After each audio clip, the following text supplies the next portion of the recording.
Something the president said that I think bears reemphasizing, which is that when you don't have the best standards in who you're hiring, it means on the one hand, you're not getting the best people in government, but on the other hand, it puts stresses on the people who are already there. And I think that is a core part of what President Trump is going to bring and has already brought to Washington, D.C. is we want to hire the best people because we want the best people at air traffic control, and we want to make sure we have enough people at air traffic control who are actually competent to do the job. Hey guys, I have been on a DEI crusade. I am not the biggest voice out there. I have lived it. I was a government school employee. And as we all witnessed, we have all been airline passengers. We have all been on a plane, and you trust that your pilots, you trust that your tower, you trust that everybody that is supposed to get you from point A to point B is qualified. And as we have now heard from the Trump administration, they are saying the exact right things. Donald Trump has called out DEI in the towers. JD Vance is now here calling out DEI in the towers.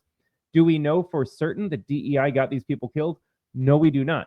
But we also don't know that it didn't get them killed. And we do know that DEI, by definition, lowers standards. Because if there were no DEI, you would be left to filling those positions with the best. But because DEI says you have to check certain boxes, you have to meet certain quotas, you have to hire a set number of blacks, gays, women, whoever, you have to, by definition, lower the standard or lower the standards of the applicants to make that happen.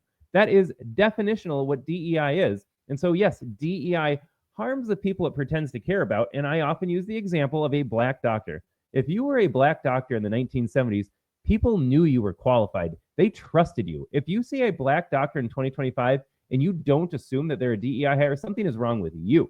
DEI makes you look at black doctors, black pilots, black air traffic controllers, black anything. Your first thought when you look at them is saying, are they qualified? Did they earn that? Or did they get placed there because some woke pencil pusher in HR mandated that we hit 25% of black hires? That it's not my fault for now questioning the merit of every single black professional that I come across. It is the direct result of DEI policies screaming in my face saying we need United Airlines to hire 50% minorities in the next 5 years. When I see a black pilot at United, I am not wrong for wondering, are they there for the right reasons or are they there for the wrong reasons? And if you want to scream racist at me, you need to look in the mirror and be like, you know who's racist? United Airlines, who had to basically hold the hands of blacks and minorities and other people because they didn't think they could do it on their own. If United wanted black pilots, they would set the bar really high and say, blacks, I know you can achieve this. Or better yet, maybe blacks aren't interested in being pilots in the first place. Did anyone ever think of that? Maybe instead of saying we're going to mandate that 50% of our employees are black or whatever, maybe they should ask the question, maybe whoever wants to be in this job will just apply to this job. Why is it that there are no blacks in Major League Baseball and we're told it's racist all the time, but then you look at the NBA and NFL and there's blacks everywhere? Maybe the black community just gravitates towards certain sports.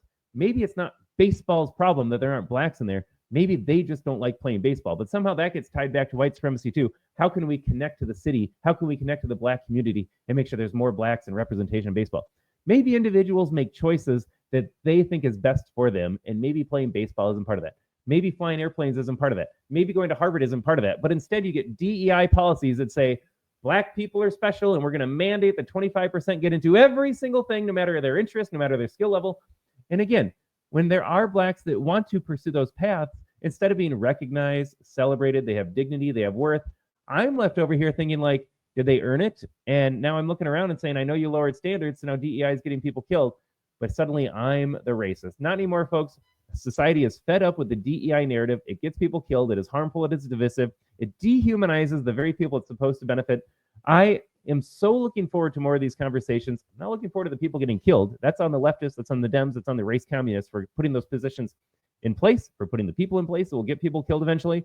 But we need to, as a society, finally recognize that DEI is toxic, demonic, and deadly.